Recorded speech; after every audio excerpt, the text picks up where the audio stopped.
नमस्कार साथियों, स्वागत है आप सभी का आपके अपने चैनल जीके फ्लैश ऑन में। आप आज बुद्धि की दूसरी क्लास देख रहे हैं। इससे पहले की जिसने क्लास नहीं देखी हो उसको वो क्लास देखनी बहुत जरूरी है, क्योंकि उसमें जो चीज मैंने आपको बताई है वो आपको याद होनी ही चाहिए। तो स्टार्ट करते हैं आज की क्लास। तो आज की हम दूसरी क्लास में हम बुद्धि का जो भी इसमें सिलेबस में दिया हुआ है उसको पढ़ेंगे। तो पहले मैं आपको बता दूं, ये है हमारा सीडीपी एक्सपर्ट बैच, और इसके अंदर सबसे पहला हमारा जो टारगेट है वो है रीट 2025 में जो एग्जाम होने वाला है। कब होगा इसका एग्जाम? 27 फरवरी को। तो इस डेट को आपको ध्यान में रखना है, अकॉर्डिंग अपनी तैयारी को मेहनत से जारी रखना है। ठीक है, तो आज हम पढ़ेंगे बुद्धि के बारे में, और जो बुद्धि का सिलेबस है वो यहाँ से यहाँ तक दिया हुआ है। तो ये पूरा बुद्धि का सिलेबस दिया हुआ है इसमें रीट में। तो मैं आपको बता दूं क्या क्या है इसमें। संकल्पना, सिद्धांत एवं इसका मापन, बहुबुद्धि सिद्धांत एवं इसके निहितार्थ। तो ये बहुबुद्धि सिद्धांत की बात होगी, और बहुबुद्धि सिद्धांत के अंदर इसके जो अर्थ निकलते हैं, इसमें जो इसका मतलब है उसके बारे में भी हमको जानना है। और सिद्धांत किसकी बात हो रही है? बुद्धि के सिद्धांत, और बुद्धि का ही क्या है? मापन।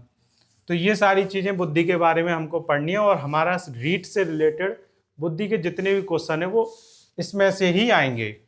तो सबसे पहले आज हम पढ़ेंगे संकल्पना। तो संकल्पना को स्टार्ट करते हैं।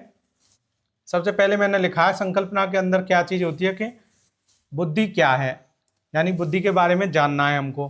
बुद्धि का स्वरूप क्या है, बुद्धि किस प्रकार की होती है, तो ये कहलाएगी संकल्पना। अगर आप ये जान गए बुद्धि क्या है और बुद्धि का स्वरूप क्या है, तो क्या हो जाएगा कि आप इसकी संकल्पना को समझ गए अच्छे से।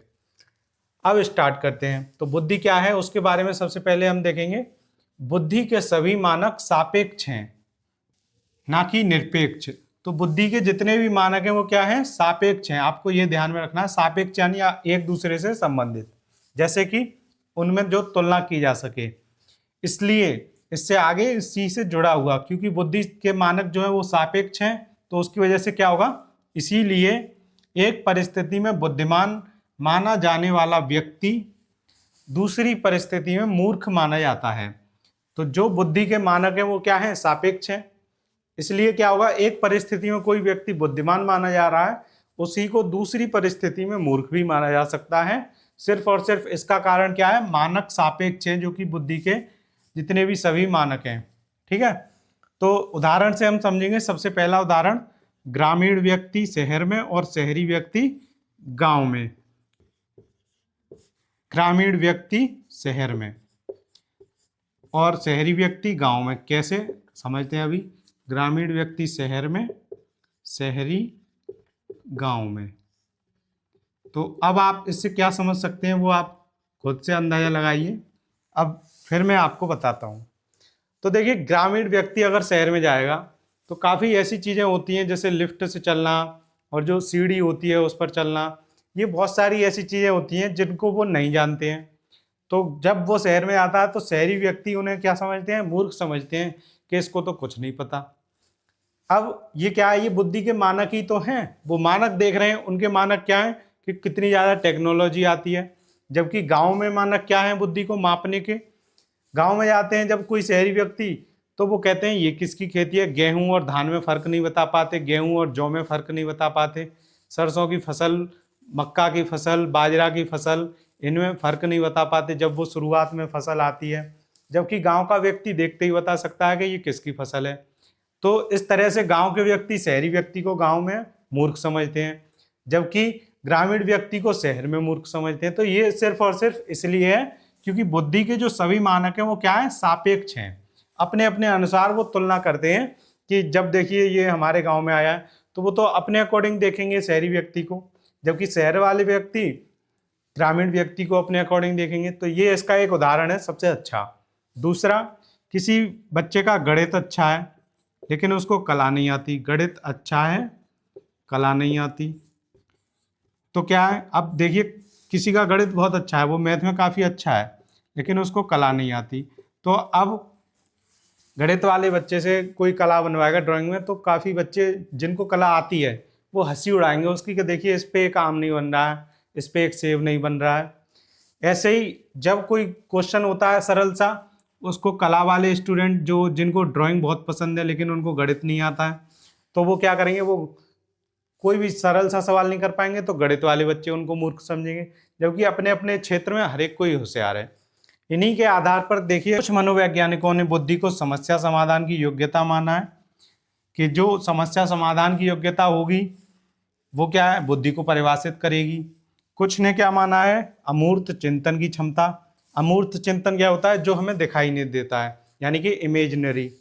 तो जो अमूर्त चिंतन की क्षमता को बुद्धि माना है, जबकि कुछ मनोवैज्ञानिकों ने समायोजन की योग्यता को बुद्धि माना है। अब देखिए समायोजन क्या होता है, जैसे कोई भी परिस्थिति है, जब एक परिस्थिति से दूसरी अलग परिस्थिति में जाते हैं और वहां पर हम अपने आप को संतुलित करते हैं, उसको बोलते हैं समायोजन। ये आपने जीन पियाजे के चैप्टर में भी पढ़ा होगा, एकोमोडेशन बोलते हैं इसको इंग्लिश में। तो ये एबिलिटी ऑफ एकोमोडेशन है। तथा कुछ मनोवैज्ञानिकों ने क्या माना, सीखने की क्षमता के रूप में बुद्धि को माना है।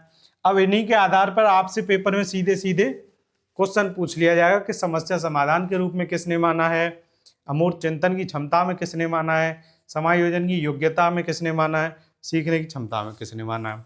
और उन्होंने अपनी अपनी भाषा में क्या बोला है वो देखते हैं आगे। तो अब सबसे पहले हम देखेंगे अमूर्त चिंतन की योग्यता का जो लक्षण है उसके आधार पर बुद्धि को किस किसने क्या क्या बोला है। तो सबसे पहले है टर्मन। इन्होंने बोला है एक व्यक्ति उसी अनुपात में बुद्धिमान है जिस अनुपात में वह अमूर्त चिंतन की योग्यता रखता है। अनुपात का मतलब ये परिभाषा कोई कठिन नहीं है, इन्होंने तो इस परिभाषा को बनाने के लिए अपना पूरा जीवन लगा दिया, और आप एक ये छोटी सी लाइन इनके नाम से याद नहीं कर सकते। तो इन्होंने सीधे सीधे बोला है कि व्यक्ति उतना ही बुद्धिमान है जितना कि उसमें अमूर्त चिंतन की योग्यता है। तो ये सीधी बात आपको ध्यान में रखनी है, ये अनुपात वगैरह के झंझट में आपको नहीं पढ़ना है, बस आप ये समझ लीजिए कितना ही बुद्धिमान होगा व्यक्ति जितना कि उसमें अमूर्त चिंतन की योग्यता होगी। अब इसके बाद बिने ने क्या बोला अमूर्त चिंतन की योग्यता को सोचते हुए, किसी समस्या को समझना, उसके संदर्भ में तर्क करना, संदर्भ मतलब उसके बारे में तर्क करना, किसी भी समस्या के बारे में, एवं किसी निश्चित निर्णय पर पहुंचना बुद्धि की क्रियाएं हैं। तो कोई सी भी समस्या हो उसको समझे कोई और उसके संदर्भ में यानी उससे रिलेटेड तर्क करे और किसी भी निश्चित निर्णय पर पहुंचे इन तर्क के बाद, तो यही जो बुद्धि की क्रियाएं ये क्या कहलाएंगी, अमूर्त चिंतन की एक तरीके से कह सकते हैं कि हाँ ये बुद्धिमान है व्यक्ति। तो ये किसके अनुसार है, बिने के अनुसार। अब बिने की एक और बात काफी इंपॉर्टेंट है, वो आपको ध्यान में रखनी है कि बुद्धिमत्ता का वैज्ञानिक अध्ययन अल्फ्रेड बिने, इनका पूरा नाम है अल्फ्रेड बिने, द्वारा शुरू किया गया था। तो जो बुद्धिमत्ता का वैज्ञानिक अध्ययन है वो सबसे पहले अल्फ्रेड बिने द्वारा शुरू किया गया था। उन्होंने अपने विद्यार्थी के साथ मिलकर, इनका जो विद्यार्थी था उसका नाम था साइमन, ठीक है, तो उन्होंने अपने विद्यार्थी के साथ मिलकर बुद्धिमत्ता परीक्षण का आविष्कार किया था, जो एक समस्त बुद्धि अनुपात यानी कि आईक्यू की फुल फॉर्म क्या है, इंटेलिजेंस क्यूशिएंट प्रदान करता था। तो जो उन्होंने बुद्धिमत्ता परीक्षण का आविष्कार किया था वो एक समस्त बुद्धि अनुपात यानी आईक्यू का क्या करता था, उसको प्रदान करता था। अब इसके बाद क्या हुआ, 1912 में उन्होंने तो बस ये बता दिया कि ये आईक्यू ऐसे ऐसे होता है, उसके बारे में थोड़ा सा बता दिया।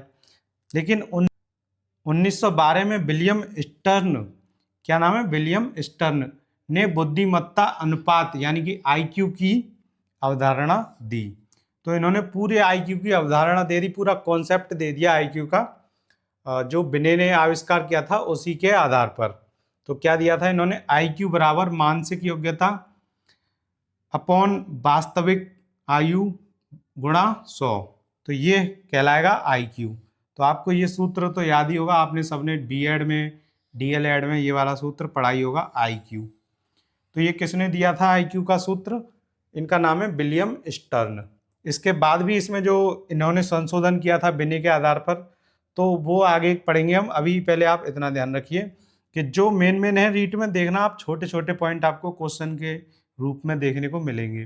जैसे वो सीधे पूछ सकते हैं आपसे कि आईक्यू का फॉर्मूला किस वैज्ञानिक ने दिया, इस तरीके के काफ़ी छोटी चीज़ें पूछी जाएंगी। तो आप जब एक बार डिटेल में पढ़ लोगे तो उन्हीं से आपको ये छोटी छोटी चीज़ें ढूंढनी है। कोशिश मेरी यही रहेगी कि आपकी हर एक वो छोटी से छोटी चीज़ लिखाई है जो आपसे पेपर में पूछ सकते हैं। का मतलब हो गया करंट एज और एमए का मतलब हो गया मेंटल एज। ठीक है, तो इससे हमारा आईक्यू लेवल निकल आएगा। जब ये दोनों बराबर होंगी तो आईक्यू ऑटोमेटिक 100 हो जाएगा। जब वास्तविक आयु मानसिक आयु से कम होगी तो क्या होगा, उसका आईक्यू ज़्यादा हो जाएगा। और जब मानसिक आयु वास्तविक आयु से कम होगी तो क्या होगा, तो आईक्यू कम हो जाएगा। तो बस आपको इतना ध्यान रखना है, ये तो सबको पता ही है कि जो जिस संख्या से हम भाग करेंगे वो जितनी बड़ी होगी उतना ही ये जो मान आएगा वो कम आता है, और ये जिससे भाग कर रहे हैं वो जितनी कम होगी उतना ही ये वाला जो मान है वो ज़्यादा आता है। तो आपको ये ध्यान में रखना है। अब हम देखेंगे समायोजन की योग्यता के आधार पर बुद्धि को क्या कहा है वैज्ञानिकों ने। अब हम देखेंगे समायोजन की योग्यता के आधार पर किन किन वैज्ञानिकों ने बुद्धि को परिभाषित किया है। सबसे पहला नाम है पिंटर, दूसरा काल्विन। ये कुछ ऐसे नाम है, बस आपको नाम ही पता होना चाहिए कि समायोजन की योग्यता के आधार पर को किसने परिभाषित किया है। तो एक तो पिंटर है, काल्विन है, फिर स्टर्न है और बर्ट है और क्रूज हैं। ये 5 वैज्ञानिकों ने समायोजन की योग्यता के आधार पर बुद्धि को माना है। तो देखिए इन 5 में ये 2 इंपॉर्टेंट हैं। एक तो बर्ट ने समस्या समाधान की योग्यता के आधार पर और समायोजन की योग्यता के आधार पर बुद्धि को परिभाषित किया है। तो आपको ये भी ध्यान रखना है इनका नाम कि इन्होंने 2-2 आधार पर बुद्धि को परिभाषित किया है। जबकि स्टर्न ने बुद्धि का, मैंने उस दिन बताया था कौन सा सिद्धांत दिया था, किसी को पता हो तो वो कमेंट में बता सकता है कि स्टर्न ने कौन सा बुद्धि का सिद्धांत दिया था। तो इसी आधार पर अभी मैं इस परिभाषा के बाद बताऊंगा इन्होंने कौन सा दिया था। तब तक आप कमेंट में अपना जवाब बता सकते हो अगर आपको पता हो तो देखिए स्टर्न के अनुसार नवीन परिस्थितियों में अपने विचारों को समायोजित करने की क्षमता क्या है, बुद्धि है। तो ये स्टर्न ने बोला है। इन्होंने जो बुद्धि का सिद्धांत दिया था उसका नाम है एक कारक बुद्धि सिद्धांत।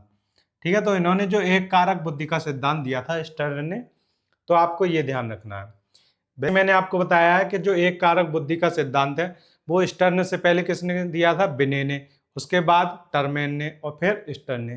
तीनों ने एक कारक बुद्धि के सिद्धांत पर कार्य किया था। अब देखते हैं अगली परिभाषा, सीखने की योग्यता के आधार पर जो बुद्धि को परिभाषित किया है वो। तो देखिए सीखने की योग्यता के आधार पर एक तो मैकडूगल है, दूसरे डियरबोर्न है और तीसरे बकिंघम है। इन तीनों की परिभाषा सीखने के योग्यता के आधार पर इन्होंने बुद्धि को माना है। तो मैकडूगल ने क्या बोला है, बुद्धि जन्मजात प्रवृत्ति को अतीत के अनुभव के प्रकाश में सुधारने की योग्यता है। तो जो हमारी जन्मजात प्रवृत्ति है उसको अतीत के अनुभव के जो प्रकाश होते हैं उसमें सुधारने की योग्यता क्या कहलाएगी, बुद्धि कहलाएगी। ये तो मैकडूगल के अनुसार है बात। और बकिंघम के अनुसार सीधे सीधे इनने बोल दिया है सीखने की योग्यता क्या है, बुद्धि है। तो जिस तरीके से हम सीखते हैं वही योग्यता क्या कहलाती है, बुद्धि कहलाती है बकिंघम के अनुसार। तो ये सीखने की योग्यता, समायोजन की योग्यता, अमूर्त चिंतन के आधार पर बुद्धि की योग्यता, इन 3 आधार पे हमने बुद्धि को जान लिया है। तो आज की क्लास में हम सिर्फ इतना ही पढ़ेंगे। आगे आपको क्या करना है, जितनी भी क्लास होते जा रही हैं उनके नोट्स बनाते आना लिख लिख कर, और उसमें से खुद से जो भी इंपॉर्टेंट चीज़ हो, जैसे आज हमें पता पड़ गया सीखने की योग्यता से ये 3 वैज्ञानिक हैं, तो आपको ये तीनों वैज्ञानिक अलग अलग याद होने चाहिए। रीट में जो जितना ज़्यादा रट लेगा उसके नंबर उतने ही अच्छे और उतने ही आसानी से वो रीट को पास कर लेगा। तो रीट में कुछ नहीं है, बस आपको रटना है। जैसे सीटेट वगैरह में सब जगह आपने पढ़ा होगा कि रटने की विद्या को जो विद्यार्थियों के अकॉर्डिंग क्या है, नेगेटिव माना गया है, उसको गलत माना गया है। लेकिन जो एक शिक्षक होता है उसको तो सब कुछ रट कर ही शिक्षक बनना है। ये रीट के अनुसार है, मेरे अनुसार नहीं है, मैं ऐसा कुछ नहीं कह रहा हूँ। तो आपको ये सब चीज़ें छोटी छोटी रट लेनी है, इसीलिए थोड़ी थोड़ी करके मैं आपको कराऊंगा। हम जितना भी पढ़ेंगे वो सब हमारा परफेक्ट होना चाहिए। ऐसा नहीं है कि हमने पढ़ तो बहुत सारा लिया, आता कुछ नहीं है। इसलिए अभी हम शुरुआत थोड़े थोड़े से करेंगे, जैसे हमारी हैबिट में आता जाएगा कि कैसे कैसे हमको पढ़ना है, फिर हम एक साथ ज़्यादा भी पढ़ सकते हैं, जैसा कि हमको ठीक लगे, जितना ज़्यादा हम याद कर पाएंगे उसके हिसाब से। तो मिलते हैं आपसे अगली वीडियो में, तब तक आप अपना सारा होमवर्क जितना भी आपको कार्य कराया उसको याद कर लें। धन्यवाद।